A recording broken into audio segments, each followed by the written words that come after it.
Assalamualaikum warahmatullahi wabarakatuh. Selamat pagi adik-adik. Balik lagi di pelajaran TIK bersama Mister Japal. Nah, sekarang Mister hari ini akan membagikan tips dan langkah-langkah membuat presentasi. Ya adik-adik. Jadi kita akan mencoba mempraktekkan presentasi. Ya, mempraktekkan presentasi. Jadi untuk mempraktekkan presentasi tersebut ada beberapa hal-hal yang harus diperhatikan untuk membuat lalu menyampaikan presentasi tersebut. Nah, kalau kemarin kan kita udah buat ya, udah membuat presentasi. Sekarang kita coba untuk menyampaikannya. Nah, beberapa yang harus diperhatikan ya saat menyampaikan presentasi.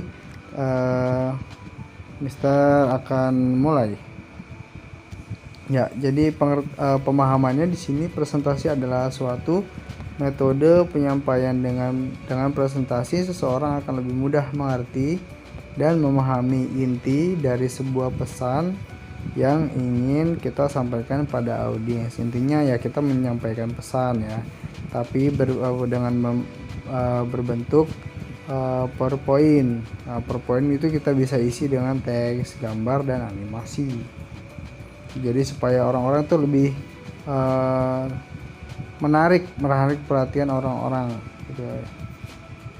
Sebagai alat bantu saja kalau presentasi tersebut.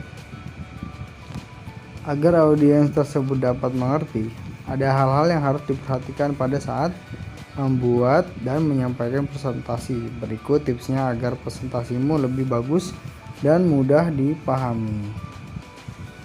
Ya, jadi pada saat membuat presentasi, jadi langkah-langkah yang harus diperhatikan adalah satu, menentukan tema ya. Adik-adik udah pasti tahu ya, sebelum membuat presentasi sama seperti membuat cerita. Harus ditentukan temanya dulu. Nah, nomor 2, buat judul yang menarik ya. Judul yang menarik akan menarik juga minat dari audiens gitu. Jadi perhatian audiens akan tertuju pada judul di awal. Judulnya misalkan bagus nih gitu kan. Judulnya nggak lain daripada yang lain. Ya, itu juga akan menarik minat audiens untuk menyaksikan gitu. Nomor 3, nah, desain menarik tapi simpel dan sederhana. Jadi desain atau background pada sebuah presentasi di slide kalian itu buat yang menarik tapi simpel, sederhana, itu tidak terlalu banyak gambar, warna atau variasi yang nggak penting, dan juga sederhana ya. Buat saja misalkan slide-nya dipresentasikan banyak ya contoh-contohnya gitu kan. Itu semuanya simpel yang di PowerPoint Microsoft di komputer seperti itu ya. Itu kan simpel ya, sudah ada ininya template-nya. Adik-adik tinggal bisa cari ya. Dan jangan terlalu banyak teks.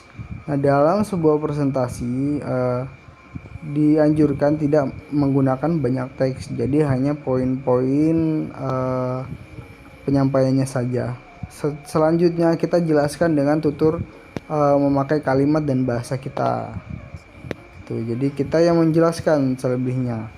Poin-poinnya seperti yang Mister buat ini nih, misalkan seperti ini, menentukan tema, membuat judul, itu Mister hanya menuliskan inti-intinya saja, poin-poinnya saja. Selanjutnya kan Mister akan menjelaskan itu. Sama adik-adik juga kalau presentasi seperti itu ya, jadi jangan terlalu banyak teks. Yang kelima, sisipkan gambar sebagai pendukung. Nah, gambar di sini sebagai penguat ya, karena audiens lebih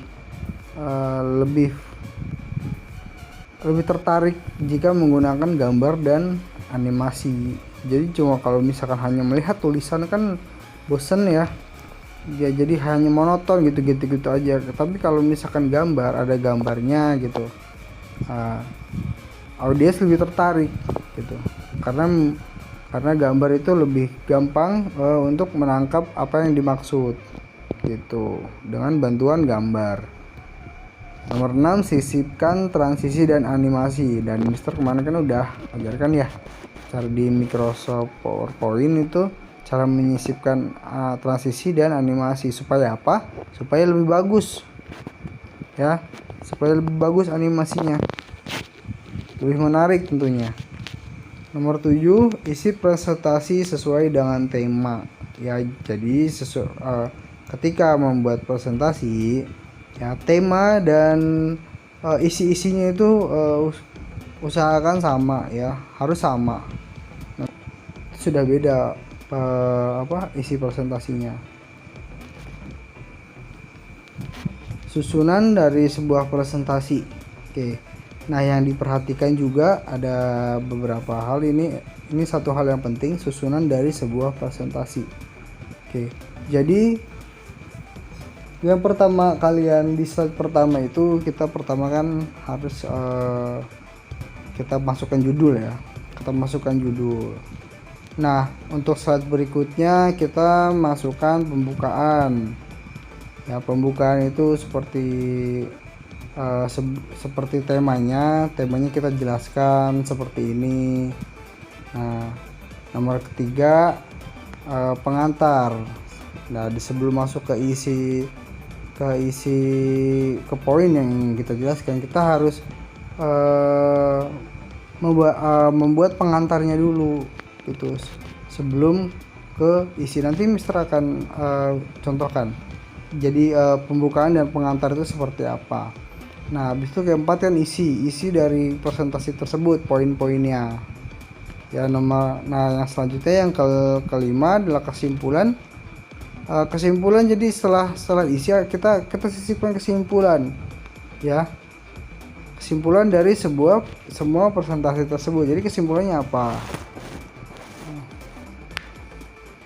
Nomor 6, penutup ya. Adik-adik udah tahu lah ya penutup. Jadi penutup di akhir dengan kata terima kasih atau selesai gitu.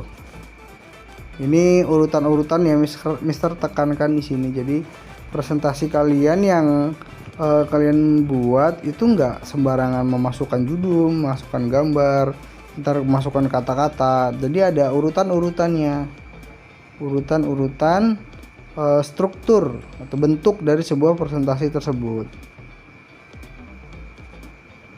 Oke, nah ini adalah tips untuk pembawaan pada saat presentasi. Ya, kalau kita tadi kan di slide sebelumnya kita bahas hanya presentasinya saja.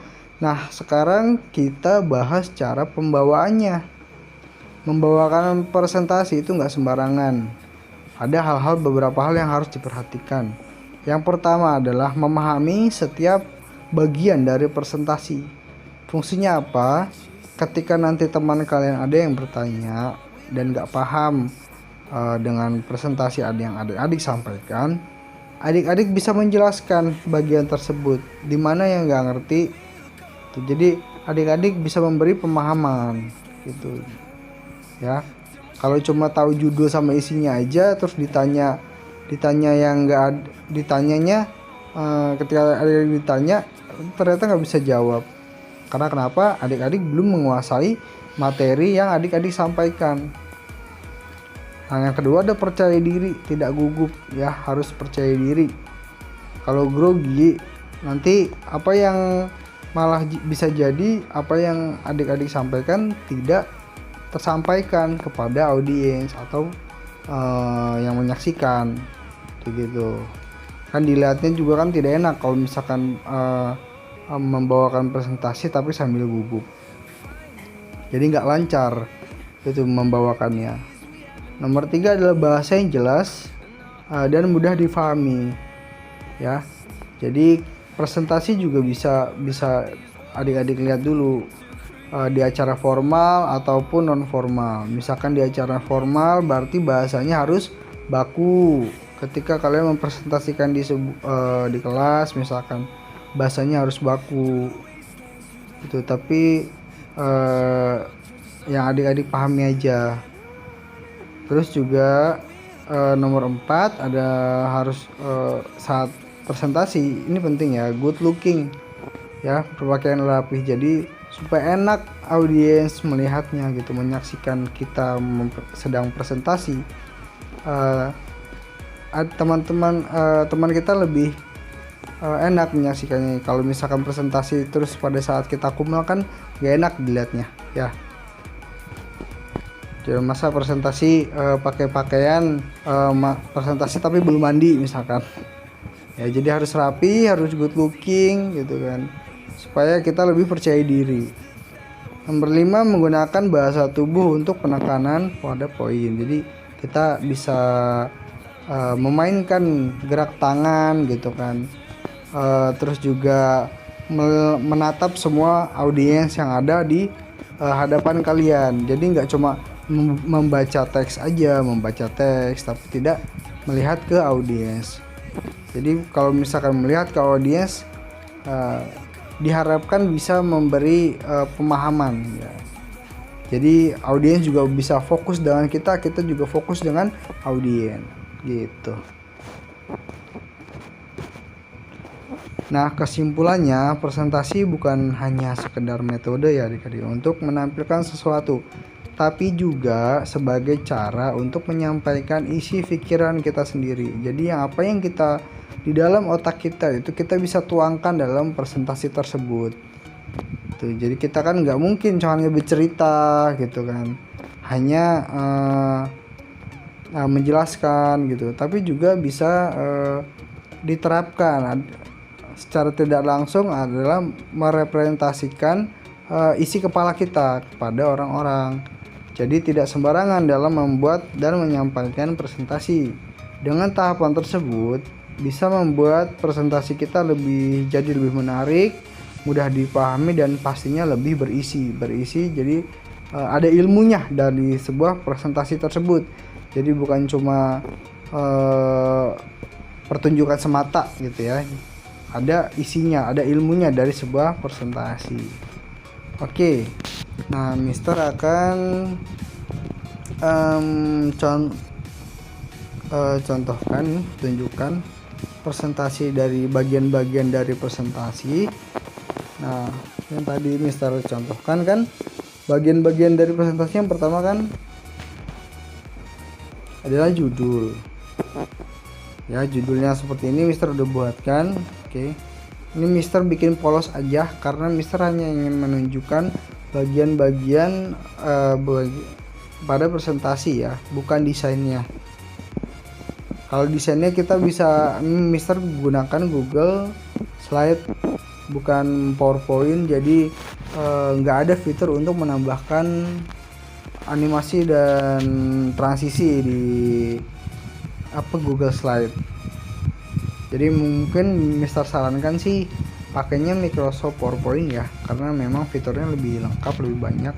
Kalau misalkan di Google Slide kan kita cuma membuat teks, menyiapkan gambar yang standar-standar aja untuk di Google Slide. Tapi ya so far udah bagus-bagus presentasinya. Nah, ini pembukaan. Adik-adik bisa baca, virus corona adalah virus yang berbahaya bagi manusia. Sudah banyak korban yang meninggal, dan virus corona belum ada vaksin yang bisa digunakan untuk menangkal corona tersebut. Ini pembukaannya seperti ini. Ya, dan penularan kita harus waspada nih pada virus corona ini, karena virus corona memiliki gejala. Ada baiknya kita mengetahui apa saja gejala yang supaya kita terhindar dari virus tersebut. Nah, ini baru isinya. Nah, ini kan poin-poinnya nih, poin-poinnya dari isi presentasi. Adik-adik bisa jelaskan, misalkan batuk lebih dari 2 minggu, bisa jadi itu adalah salah satu gejala corona misalkan. Nah, pilek juga biasa jadi termasuk gejala corona. Kalau pileknya misalkan nggak sembuh-sembuh gitu, demam, terus panas tinggi ya. Ini isi-isinya nih. Jadi hanya poin-poinnya aja, sisanya kalian menjelaskan. Nah, nomor yang ketiga ya, memberikan selanjutnya itu memberikan gambar ya. Jadi misalkan kalian jelaskan ini adalah bentuk dari virus corona gitu. Gambar dari virus corona seperti ini. Jadi jadi ini nih virus corona. Jadi audiensnya paham gitu, tahu. Tapi dengan gambar yang benar, dengan informasi yang valid ya. Jangan cuma memberi gambar tapi nggak tahu sumbernya dari mana dan itu benar apa enggak gitu ya. Jadi namanya hoax. Nah, kesimpulan penting bagi kita mengetahui gejala tersebut agar kita melakukan tindakan yang tepat saat gejala-gejala tersebut. Penyerahan kita atau orang di sekitar kita dengan tindakan yang tepat kita dapat menyelamatkan diri kita sendiri dan orang lain di sekitar kita. Ya, itu kesimpulannya ya. Jadi kesimpulan dari presentasi itu ada hal yang bisa dikutip, ada hal yang bisa dipetik dan bisa diambil dari presentasi tersebut. Jadi ada ilmunya yang bisa kita ambil gitu. Nah, yang ketiga, yang terakhir adalah selesai. Ucapan terima kasih atau selesai. Oke. Jangan lupa ucapkan terima kasih kepada audiens dan seluruh peserta yang sudah bergabung gitu misalnya. Dan saya akhiri, bila itu kurang, wassalamualaikum warahmatullahi wabarakatuh. Contohnya seperti itu ya. Jadi itu tadi tips-tipsnya dan bentuk-bentuk dari presentasinya. Jangan lupa nanti adik-adik bikin yang presentasinya yang udah dibikin dirubah kembali ya. Yang udah dibikin dirubah kembali ya, masukkan pendahuluan, pembukaan, pendahuluan, gambar yang belum ada gambarnya bisa dimasukkan, terus kesimpulannya ya, penting ini kesimpulan ya. Oke, jadi itu saja dari Mister. Tugasnya adalah membuat susunan presentasi ya, susunan presentasi. Jadi ada judul, pembukaan, pendahuluan, isi. Nah, sisipkan gambar juga. Yang sudah disisipkan gambar nggak usah disisipkan gambar lagi. Kesimpulannya, lalu ucapan terima kasih ya. Yang banyak yang nggak ada itu pembukaan, pendahuluan, sama kesimpulan. Ya, gambar udah banyak tapi beberapa presentasi yang nggak pakai gambar ya. Jadi tugasnya itu prakteknya tambahkan strukturnya aja ya, susunannya, tambahkan susunannya ya. Nanti Mister ambil nilainya, Mister tarik nilainya untuk penilaian ya. Oke, itu saja dari Mister. Kurang lebihnya Mister mohon maaf bila banyak kesalahan. Mister akhiri, wabillahi taufiq wal hidayah. Wassalamualaikum warahmatullahi wabarakatuh.